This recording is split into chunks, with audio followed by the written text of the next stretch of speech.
What's up, everybody? Great to be with you here on ESPN FC live every Wednesday and Friday alongside Miguel Echegaray, Stevie Nicol. I'm Dalen. Fellas, it's been a while since I've seen your face. We're going to have a good 30 minutes, and then Stevie will get you back to a nice, relaxing gazpacho, which I know you're excited about. Lunchtime here in America.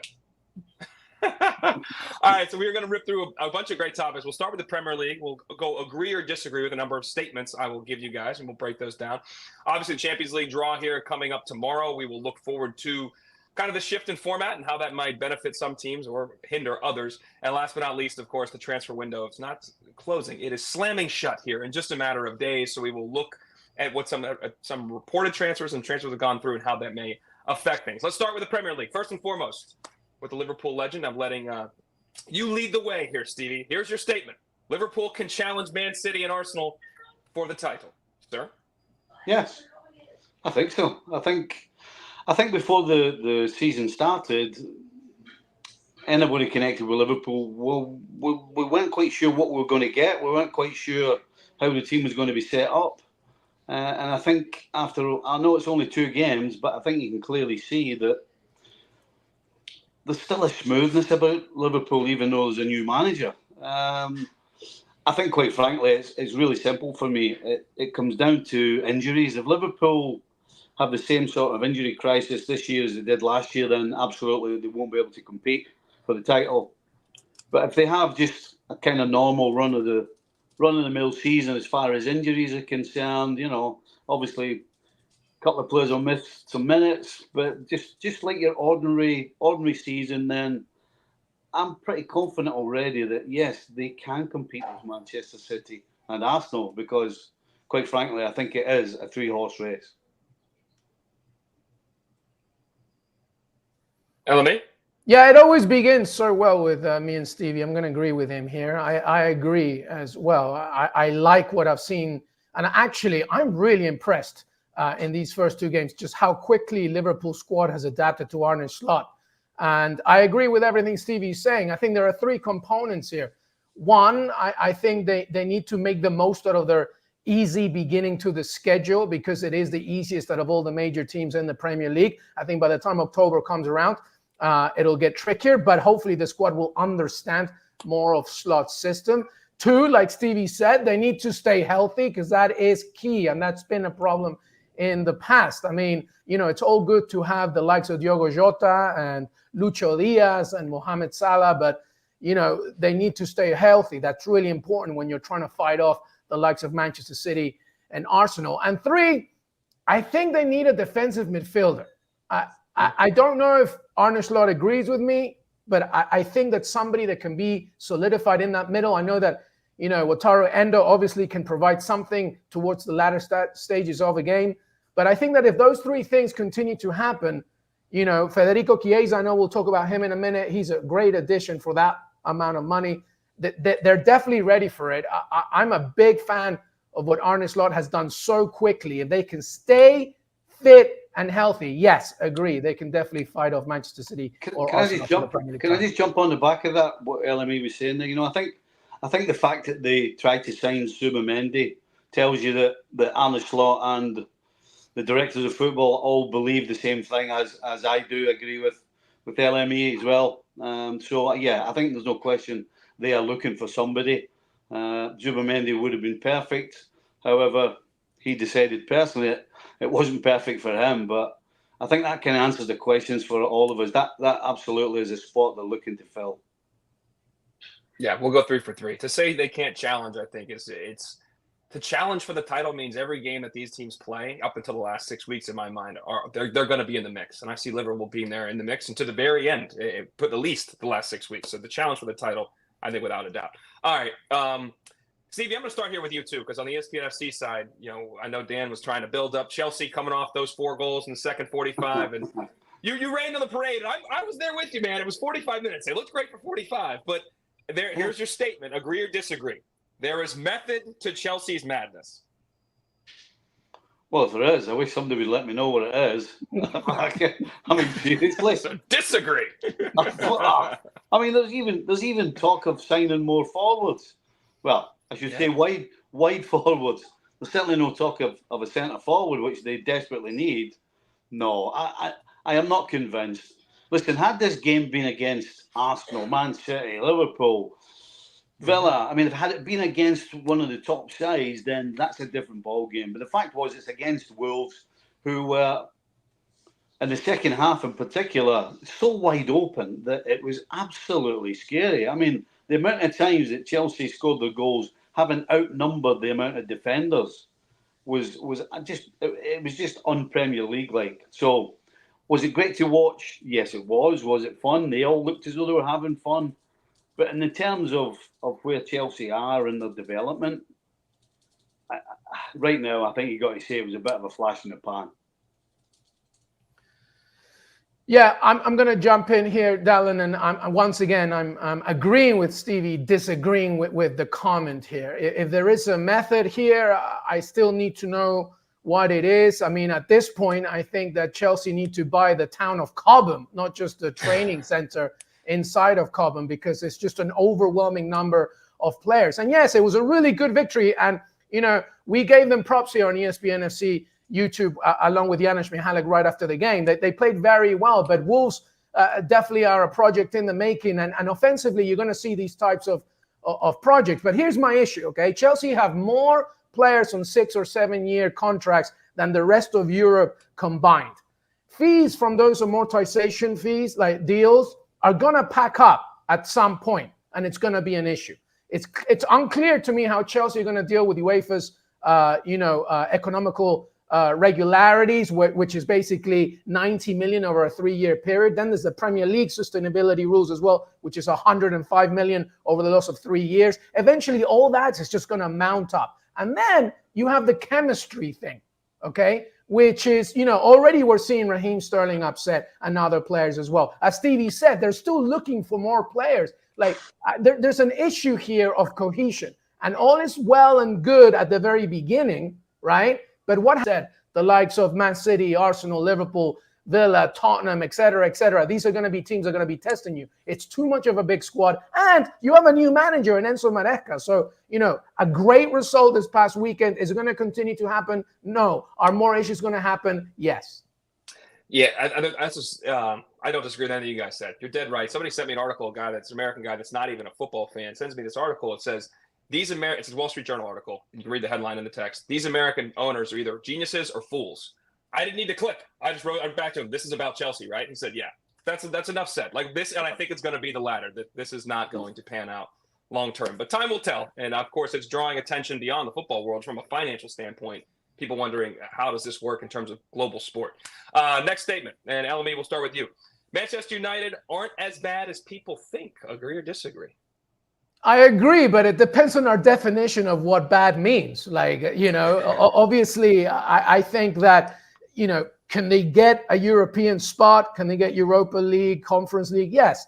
Are they a top 4 team in the Premier League? No. And that's something that we have to remember. Now, it's early in the season, and we have to remember that they have major injuries, right? Lenny Yora's injury was major. Rasmus Højlund, of course, in the preseason. Luke Shaw, Tyrell Malacia. Now Mason Mount, apparently, is suffering from a niggle after that loss against Brighton. So there are issues contending. So I think a fully fit Manchester United does help Erik ten Hag. I mean, look at all these departures as well, the changes. Scott McTominay going to Napoli. I've already talked about Manuel Ugarte, by the way, who I love him so much, and I think it's a massive, massive acquisition. Matthias de Ligt and Xerxes, Mazraoui, they're always going to help. So there's still a little bit of a project in the making, but this is Manchester United, and Manchester United fans want Champions League. They want to even win the title. That's not happening anytime soon. So are they as bad as people say? Well, your definition of bad is the most important thing here. So can they get Europe? Yes, but Champions League top 4 spot right now, there are 4 better teams than them right now. I think the bad part, just to qualify, that's your point, is for Manchester United to not, as we talked about earlier with Liverpool, challenge for the title. For them not even to be in the consideration set to challenge and to hope for a top 4, that to me is bad. Stevie, do you agree or disagree based on that qualification? I would agree that if Manchester United get in the top 4, it's been a successful season. Now, that's not something we were used to thinking about with Manchester United. A successful season is either winning the Premier League or being second or having a great run in the Champions League and maybe getting to the final. Those standards are way, way, way short right now of where Manchester United, as a club, as certainly the history of it, and when you think about the amount of money they've spent. So yeah, I mean, if they get in the top 4 spot, as I said, that would be a great season. They're not good enough, and again, it depends on where your level lies. But I must admit, Ugarte to me is possibly going to be the best signing they've made in a long, long time, because this team cannot stop anybody, regardless of whether it's a top 4 team or a relegation threatened team. They can't stop anybody getting through the middle of the park. Kobe Mainoo and Casemiro, particularly Mainoo on the ball, is fantastic, but he can't defend. I don't remember the last time we broke anything up or made a challenge or stopped anything from getting past him. And Casemiro, unfortunately, as great as he's been, he doesn't have the legs to get around anymore. So Ugarte, I think, will make a big difference, but I don't see any change in the way they attack. I mean, the amount of opportunities they had against Brighton at the weekend, and they basically no chemistry and didn't look as though there was any real fluency about it. It was always going to be down to somebody doing something on their own. And then, of course, that disappeared when they took Bruno Fernandes off. So, yeah, Man United are not in great shape, but Ugarte, in my opinion, will make them better than they are right now. Okay, let's get to the team that beat them the other day, Brighton. Now, for those of us that had Brighton on the money line and then had them in a parlay, phenomenal 95th minute goal, guys. I celebrated at 9 a.m. I think I scared the crap out of my daughter. She was not ready for the yell that was going to happen there. Let's get to the statement, though, around Brighton. And I'll qualify this one when it says Brighton are the dark horses this season. And let's put a little meat on that. Dark horses to get into the top 4, I would add to it, as 8th favorites by the bookies. Stevie, I'll start with you. Brighton are the dark horses to get into the top 4. Agree or disagree? Well, they've got a chance. Unfortunately, it's no chance. I'm sorry. I'm sorry. No. I mean, I've just complained about Manchester United. If Brighton plays against good teams and gives the amount of space and opportunity to go forward as they gave Manchester United, then they've got no chance. And the fact is that, you know, the 2 centre-backs for me don't have any pace. You know, anybody with any sort of pace and any sort of brains, because they hold a huge, stupid high line like a lot of teams do. And if you're going to hold a high line, you need pace. And neither Dunk nor Häcken have any pace. So it's, in my opinion, it can only go wrong. So, listen, they might have on paper, and if you look at the table, they've made a fantastic start, but they are nowhere near top 4 contenders, in my opinion. Yeah, I agree with Stevie. I disagree with the comment. I mean, I think that, first of all, to call Brighton a dark horse is an evergreen post every single season, regardless of top 4 of Europe. This is one of the best clubs run anywhere, right? In 2022, 2023, they made a 122.8 million profit, which is why this summer they were able to spend around 200 million.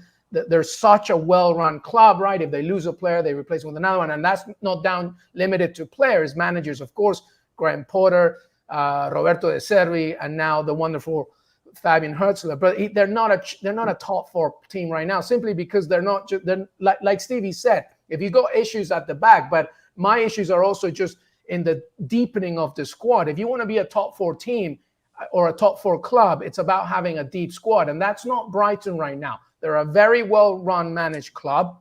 I love everything that they do, but they're still a project. They're always a project every season because that's how they make money and that's how they create talent. But you just can't compete right now with the big boys that are making the Champions League spots. That's not taking anything away from Brighton. I think a fairer argument is, can they make Conference or Europa League? Yes, they can. Absolutely. Can they have a good run in a domestic cup competition? Yes, they can. Do they have a great team? Talented? Yes, they do, but it's not a top 4 one. So I agree with Stevie. They're not a Champions League top 4 kind of team right now, but you know, I like what they do, and that's not really their model. Their model is to be successful economically and to make sure that they attract the interest of the local fan base and that they can hopefully get Europe. That's it. They're not trying to do what, City are trying to do or Arsenal are trying to do right now, but they're a well-run club, and I wish them nothing but the best. And by the way, because they don't have Europe this season, their schedule is pretty good for them to try and get that 6th, even 5th kind of spot. So for that, I think it's more realistic. Top 4, no. Okay, let's get to our final statement here. We're going to talk Everton. Obviously, 2 years ago, they were in a relegation battle to the very end. Last year, with the points deduction, they stabilized and maintained their spot in the Premier League. The first 2 games have not been good at all. LME, I'll start with you. Are Everton in trouble? And I think when we sense trouble, it's the sense of could they be going down? Yes, they are in trouble. They're missing players. Yeah, Branthwaite, Coleman, Patterson. Yeah, I get it. But let me just give you some more stats here. Okay, even with them back, I just don't see the goals where they're coming from. They've already conceded 7. They haven't had a single, or at least Dominic Calvert-Lewin has not had a single shot on target. That's not necessarily his fault. It's just the offensive creativity is there. Sean Dyche is usually really good about being disciplined at the back. That hasn't happened. And then when you look at the promoted teams, right, there is an argument to be made that one of them could avoid relegation, at least one of them. And Everton could be the one that comes back at the end. So, yes, I understand they're not fully healthy, but from what I'm seeing right now, specifically because of the inconsistencies outside of the pitch, Everton are in trouble. I know it's early in the season, but right now, they're not really showing me anything to say, oh, yeah, I think you're going to make it. And by the way, Dominic Calvert-Lewin is reportedly maybe an interest to other clubs. And if that happens, my God, like they really got a quick think on their feet. I know it's early, but I could see a much better run or coach club that just came up, avoid relegation, and then going down. Stevie? Well, I'm not a betting man, but I would put a bet on that they don't get relegated. Mm. And it's nothing to do with them. Well, that's not true. It's not nothing to do with them. But the fact is that Leicester, Ipswich and Southampton, in my opinion, have shown so far, I know it's early, that they are good championship teams. That's what they are. I mean, again, I'll go back to Leicester. Leicester's 2 centre-backs are the same 2 centre-backs that were the cause of Leicester going down from the Premier League the last time. And that hasn't changed. So I don't see it. Ipswich, they just look out of depth. And Southampton are just a team that tries hard and runs around, but I don't see any quality anywhere. And you look at Everton, I mean, again, how many years in a row are they going to be doing the same thing? Wait at the bottom forever and a day, and then eventually they get out it. Because they've got experience of getting out it. And I agree with LME that where's the next goal coming from? But these are things that we've said about Everton for the last 3 or 4 years at least. But somehow they manage it. And Sean Dyche we trust, because I actually do. I think they'll grind out points, particularly at home, and have enough. Probably only because the other 3, in my opinion, really are championship sides. I do not see them as Premier League teams at all. Let me just quickly finish up, Dalen, here by saying that this is a very cliched saying, but like obviously a lot is going to go down on what they do at home. And if they can just, all of them, including the newly promoted clubs that Stevie's talking about, if one of them can at least maintain a positive net sort of record at home, then they have a better chance. But I mean, I'm with him. I mean, the difference in gap between these newly promoted teams and the Premier League has never been larger.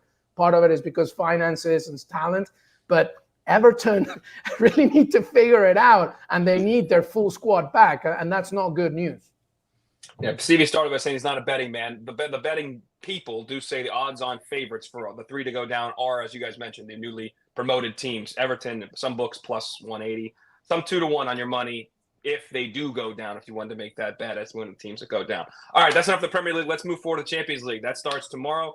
In terms of the draw, new format, we're going to go with the Swiss model. They went highfalutin. This is used in a lot of chess competitions internationally. So it's one single table, 8 group matches now, 1 through 8 go forward to a knockout stage of 16 teams. 9 through 24 will then compete in a 2-legged tie to get themselves into that group of 16 in the knockout phase. So you have 2 more group games, and then there will be 4 more group games for some teams that are in those knockout ties. So let's start here. Can you say that again?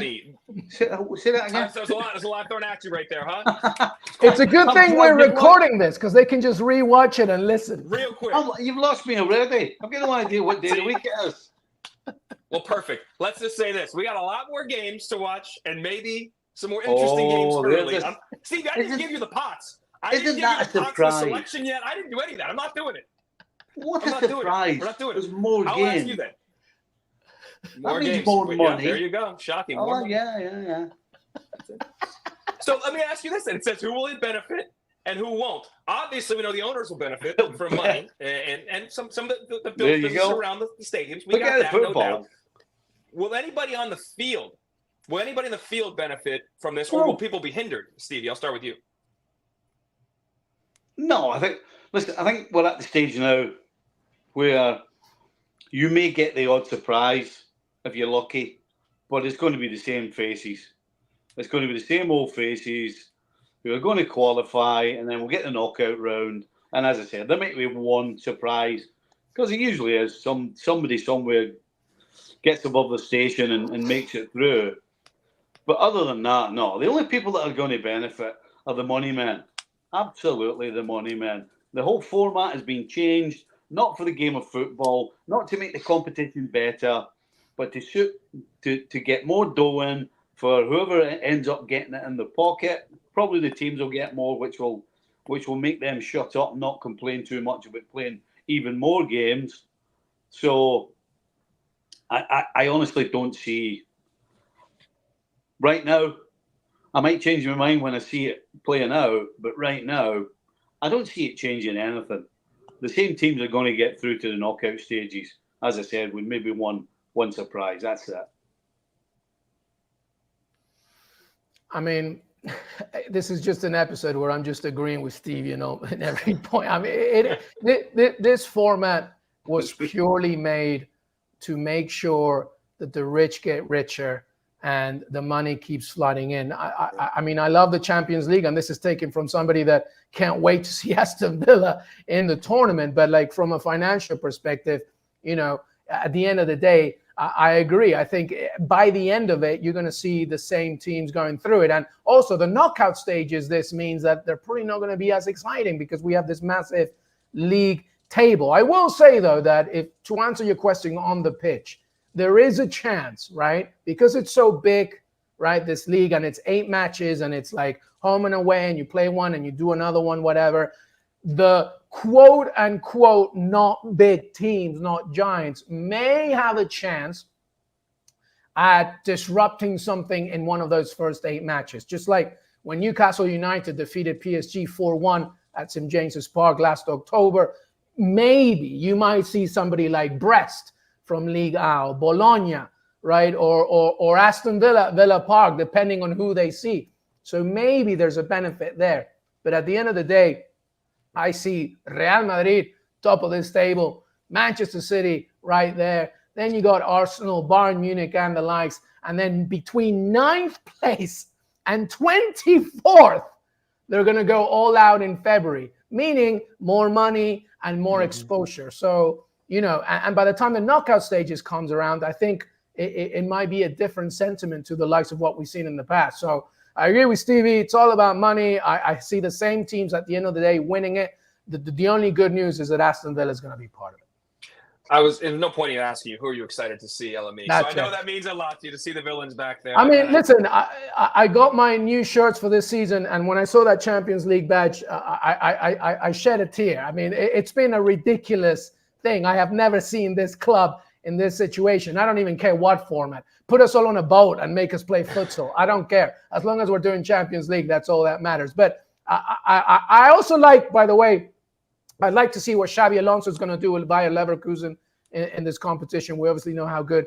Real quick, show those odds, guys. Show the odds for overall, because you said that you like maybe some dark horses. So, yeah, give us Leverkusen at 25-1 here. Yeah, I mean, obviously, these are the same types of teams that we're talking about. Stevie was talking about, and I agree with him about the big ones. Manchester City, Real Madrid, Arsenal, Liverpool, Barcelona, even with all their 17-year-olds, PSG under Luis Enrique. But Leverkusen, man, I mean, listen, at 2,500, a team that at the very least can go far, it's not a bad odd there to make it, because they remain a really, really well-managed club. They know exactly who they are. They've added some components, and they're the kind of club that, like, ultimately there's only one star here, and that's Xabi Alonso. And if he can handle it and at least take them far, you never know. I mean, the odds obviously prove to be the case for the likes of Real Madrid, Manchester City, but Leverkusen is not a bad bet. Stevie, any teams I know you said the same names at the end of the day, though, but some of those teams up there have big names as well. Do you like anybody with a bigger number that you might think could win this thing? Not really. Sorry, boys. Not really. I mean, it's the same old, same let's old. move on. There it is. Same old, same old. There we go. The problem is this competition is completely a waste of time and space generally until the knockout stages. Then the tournament properly begins.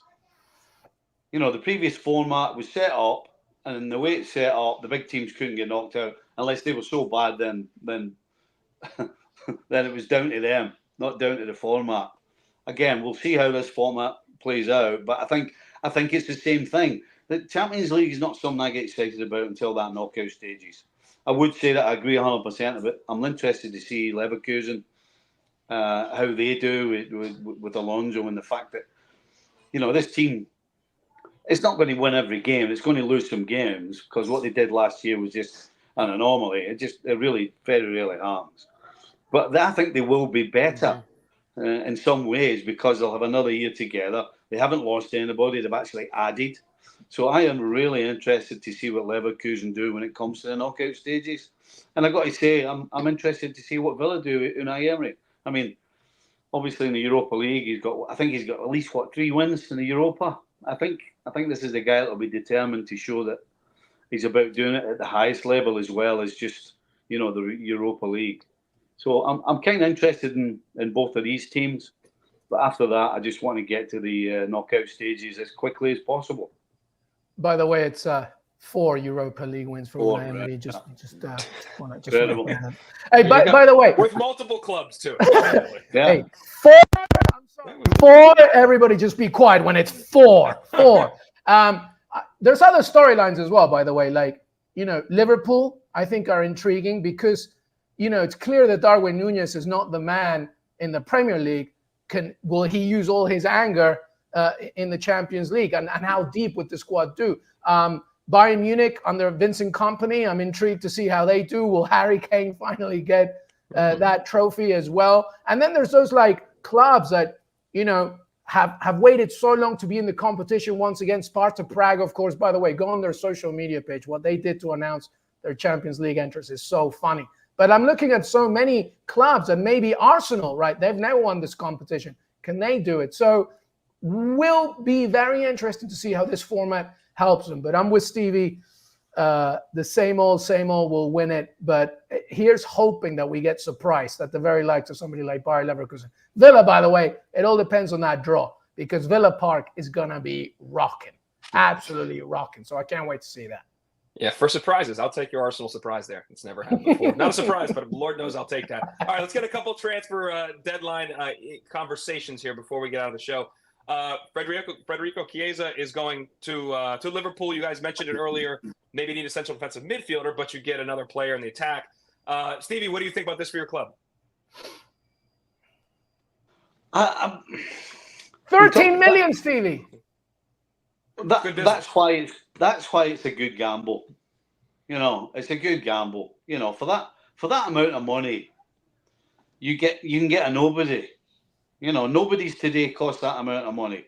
So yes, he's had problems with his injuries, and certainly hasn't been the same player since 2020 with the Euro. The Euros, he was fantastic. So we know what he's capable of. Unfortunately, it's been 4 years since he's produced that, probably because of injuries.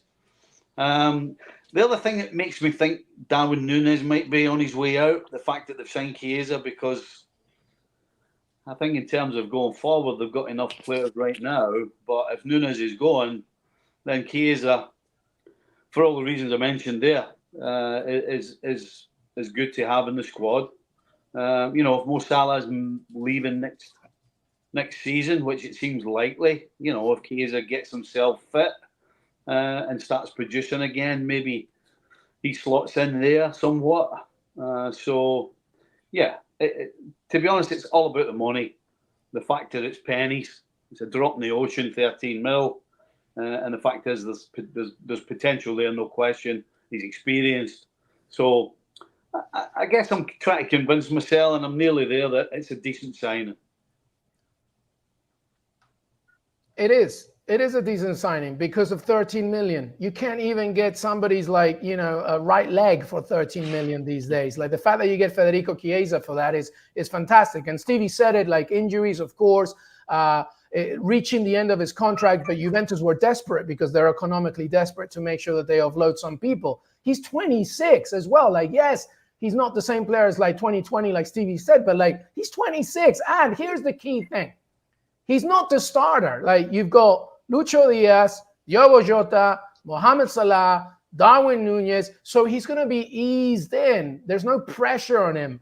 Like, all right, Federico, let's see what you can do. We got some domestic cup competitions. I talked about the very beginning of this in that first question regarding Liverpool's chances for the title. They need a squad and they need to stay healthy. Federico Chiesa is not being asked to start and play 90 minutes every single time. He's now part of a squad under a very good manager. And again, 13 million. That's just a great bargain.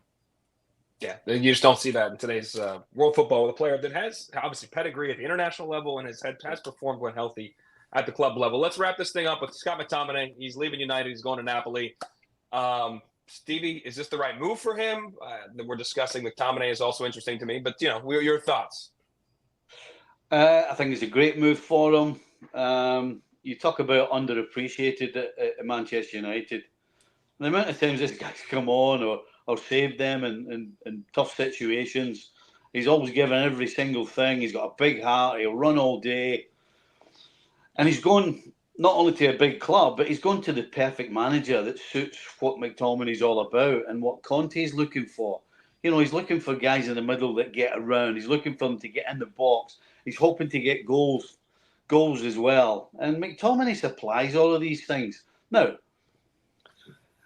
he's not the superstar because he hasn't done it consistently at Manchester United.